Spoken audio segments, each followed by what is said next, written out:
Velkommen til en ny utgave av Inside Israel her fra Internasjonale Kristne Ambassade i Jerusalem.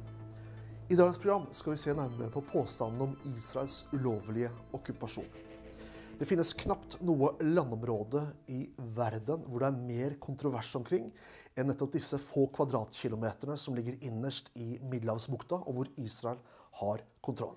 Men faktum er, det finnes en sterk folkerettslig forankring for Israels eksistens og også jødenes rett til å bo i Judea og Samaria.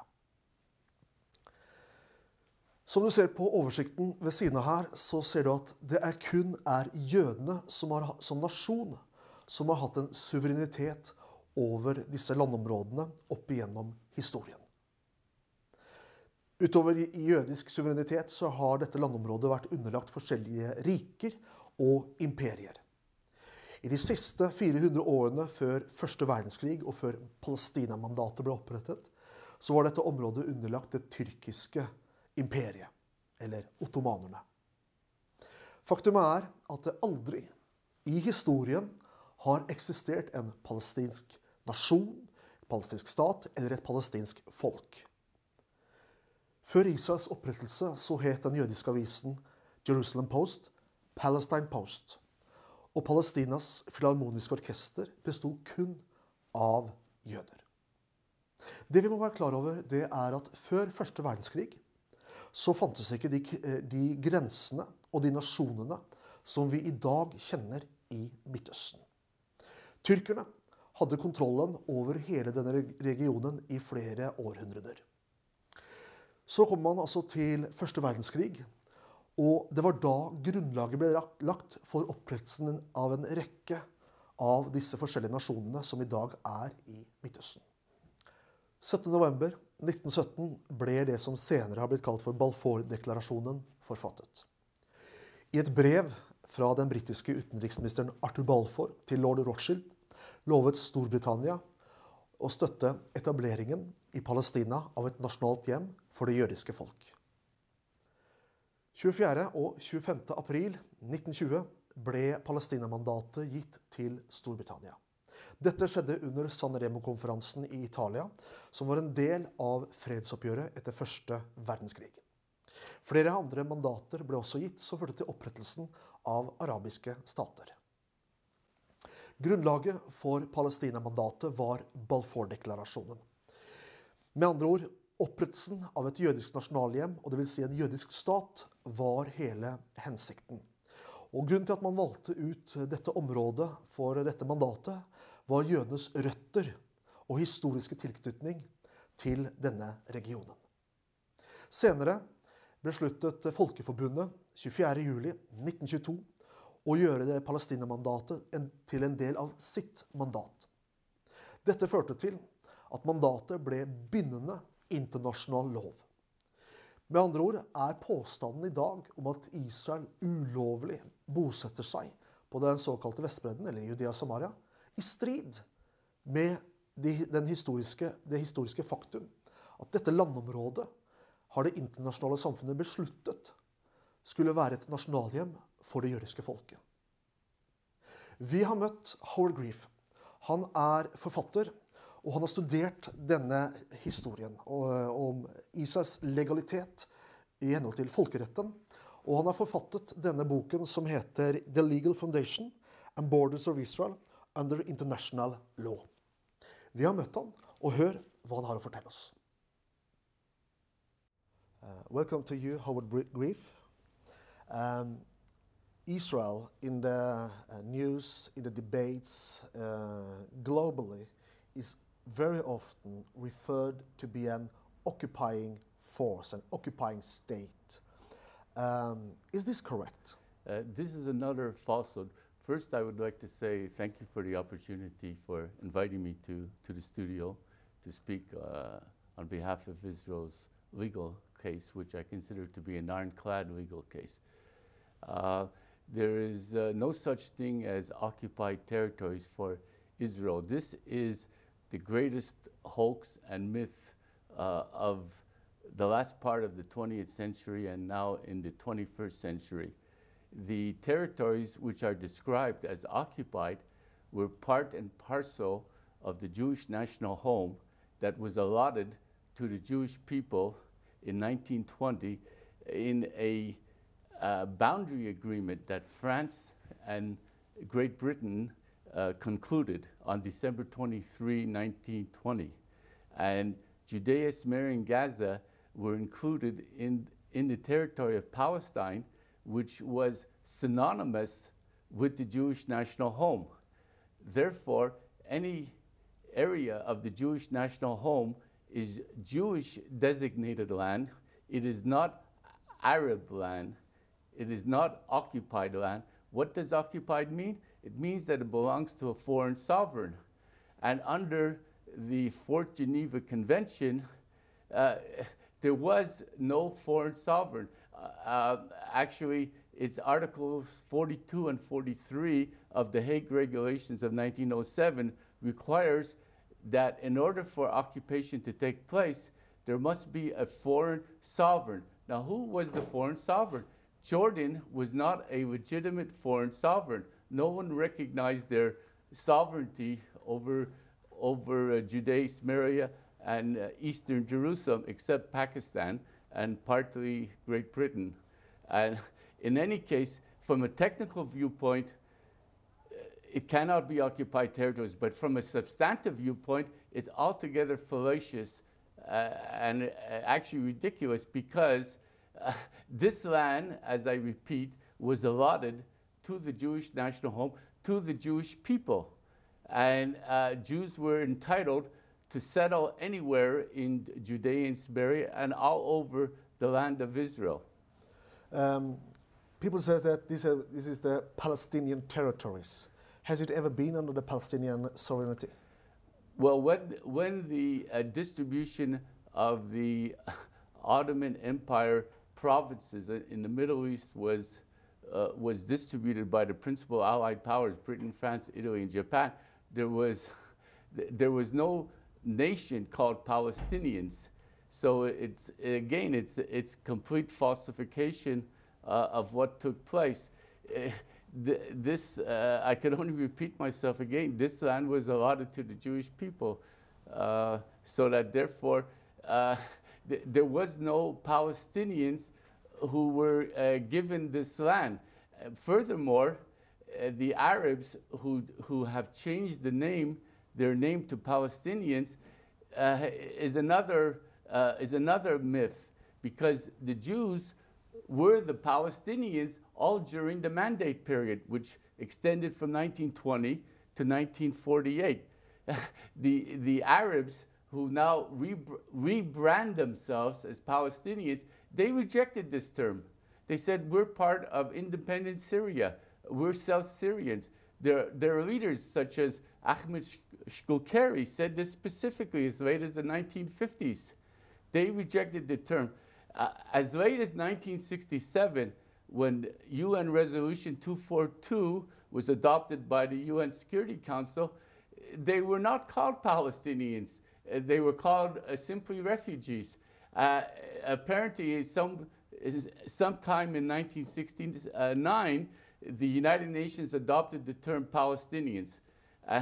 But this is, again, a falsification of history, because the Jewish people were known as the Palestinians all during the first half of the 20th century. It is referred to 1947, the year when Israel was established, or the legality of Israel was founded. Is this correct? No, this is incorrect. Again, the whole political and diplomatic and legal history has been forgotten, has been erased, because people start from 1967 or at best 1948. The United Nations did not create the Jewish state. This is another misconception. The Jewish state theoretically came into being with the adoption of the San Remo Resolution in April 1920. The thing is, though, the Jews did not govern Palestine. It was given over to Great Britain, who was given the administration of Palestine. But in 1920, the land was allotted to the Jewish people, and Britain, as the mandatory and as the trustee and as the tutor, were supposed to guide the Jewish people into eventual independence. This was the idea behind the Balfour Declaration and the San Remo Resolution of April 24, 25, 1920. The Jewish state could have come into being at any time between I'm talking about an independent Jewish state, at any time before 1948. There was only one condition that needed to be fulfilled. That was the Jews were supposed to become a majority of the population. Now, that is the reason why Article 6 of the mandate was made part of the mandate, to allow the Jews to come en masse to Palestine. But what happened is the British actually sabotaged Article 6. They put all kinds of restrictions on Jews entering Palestine, and they had no right to do so. Jews were supposed to come freely to what was called their national home. And if that had been the case, Jews would have formed the majority of the country, but Britain stood in the way. Britain was supposed to be the mandatory and the trustee to bring this about. Instead, they were the obstacle. And therefore, the Jewish state did not come in, the independent Jewish state did not come into existence until 1948. But it could have come into existence sooner had the British fulfilled their obligations under the mandate. Exactly when did it become binding international law that this region, this territories, this area was going to be a part of the Jewish nation? Okay, the answer to this question is twofold. The answer comes in 1919 and 1920. In 1919, the representatives of the victorious principal, allied, and associated powers met in Paris at the Paris Peace Conference. There, they adopted the covenant of the League of Nations, which was the covenant was the achievement of President Woodrow Wilson, but Article 22 of the covenant, which dealt with the mandate system, was the achievement of General Jan Christian Smuts, a South African statesman who was a member of the Imperial War Cabinet of David Lloyd George. And it was General Smuts, it was General Smuts, who later became Prime Minister of South Africa. It was he who devised the mandate system. And he was also one of the framers of the Balfour Declaration. And he listed 6 countries that would come under the mandate. One of them was Palestine. In 1919, Palestine did not mean Arab Palestine, it meant Jewish Palestine. The evidence for that is the agreement that was concluded between Emil Faisal, who represented the Arab National Movement, and Chaim Weizmann, who represented the Zionist movement. They concluded an agreement on January 3, 1919, and the agreement envisaged both an Arab and a Jewish state with borders separating them. And that was January 3. On January 30th of that same month, the contribution made by General Smuts was adopted by the Supreme Council of the Principal Allied Powers. And that put in force the mandate system. And under that system, Palestine was to be tutored into independence by an advanced nation. That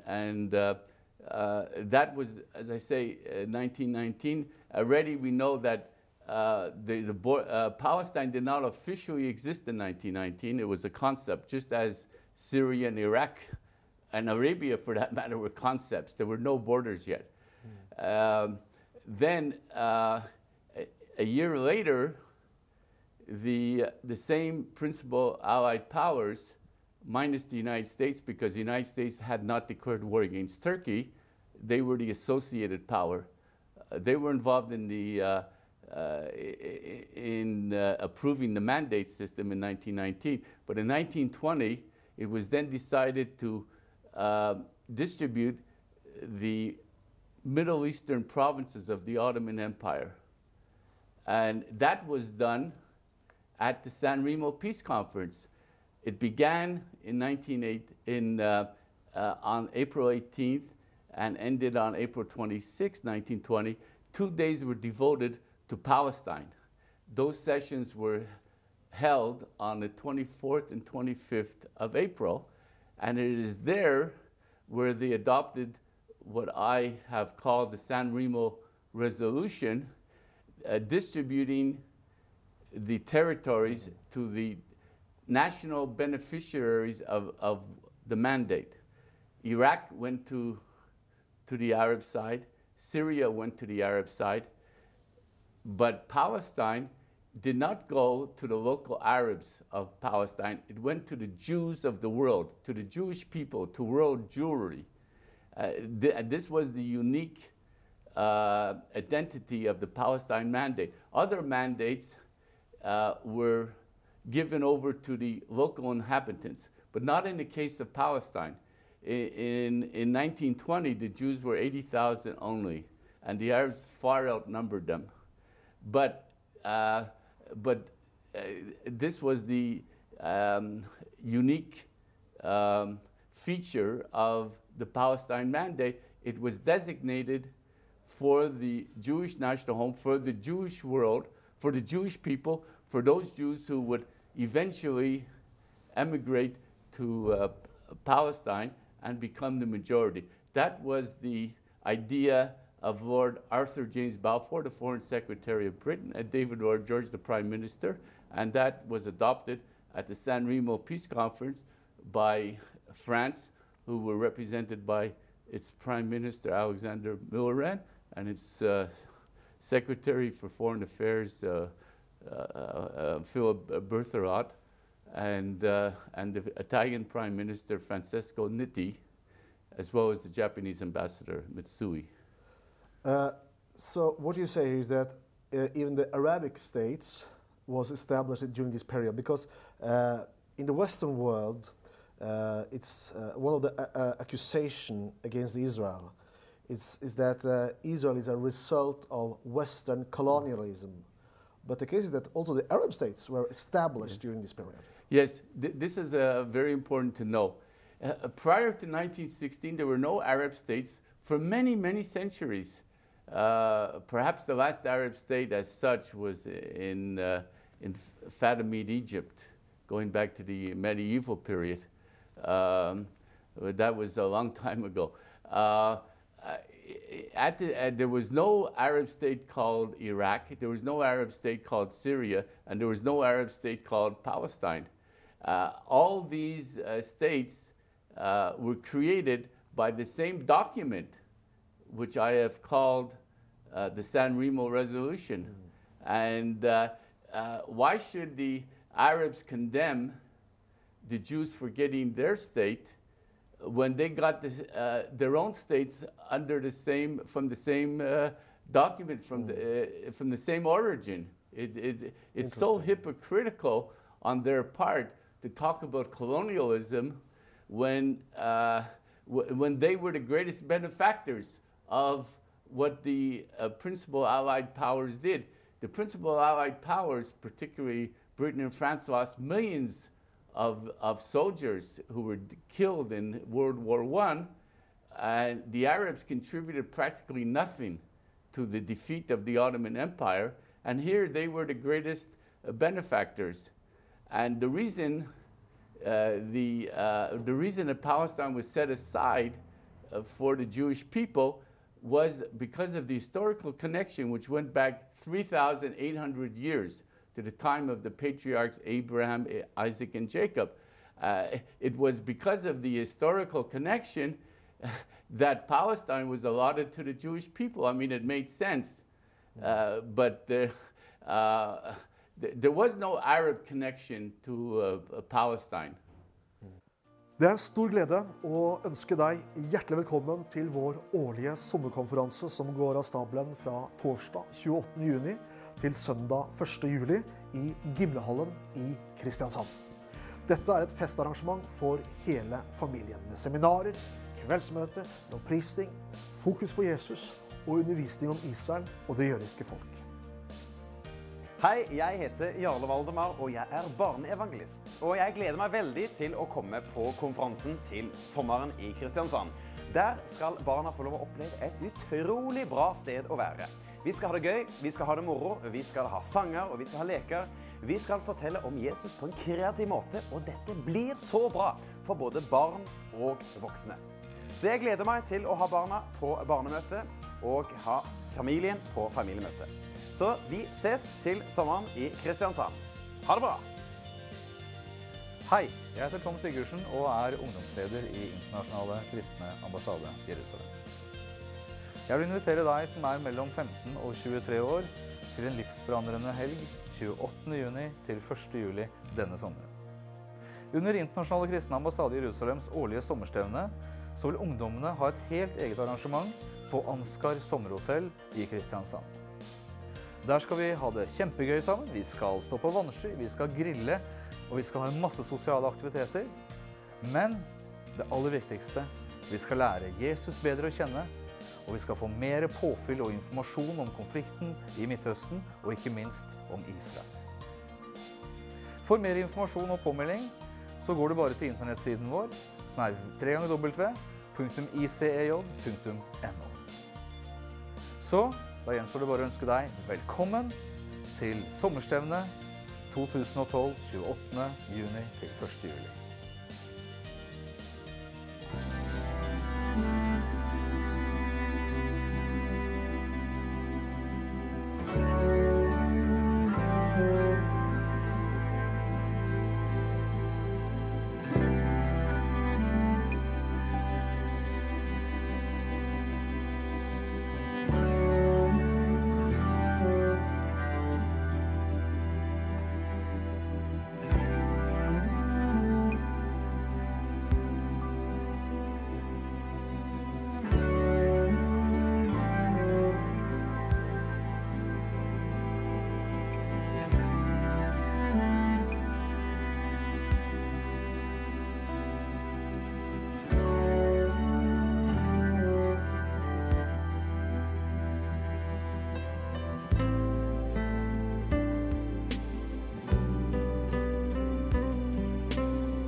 I vårt neste program fortsetter vi med å imøtegå påstanden om Israels ulovlige okkupasjon. Da skal du få høre professor i jus ved Harvard Law School, Alan Dershowitz. Ellers oppmuntrer jeg deg å besøke vår webside som du finner på www.icej.no. Der kan du lese aktuelle kommentarer, undervisning og se våre TV-program når det måtte passe deg. I tillegg kan du også bestille DVD-er av våre programmer. Da har vi kommet til avslutningen, og vi sier på gjensyn og Gud velsigne deg.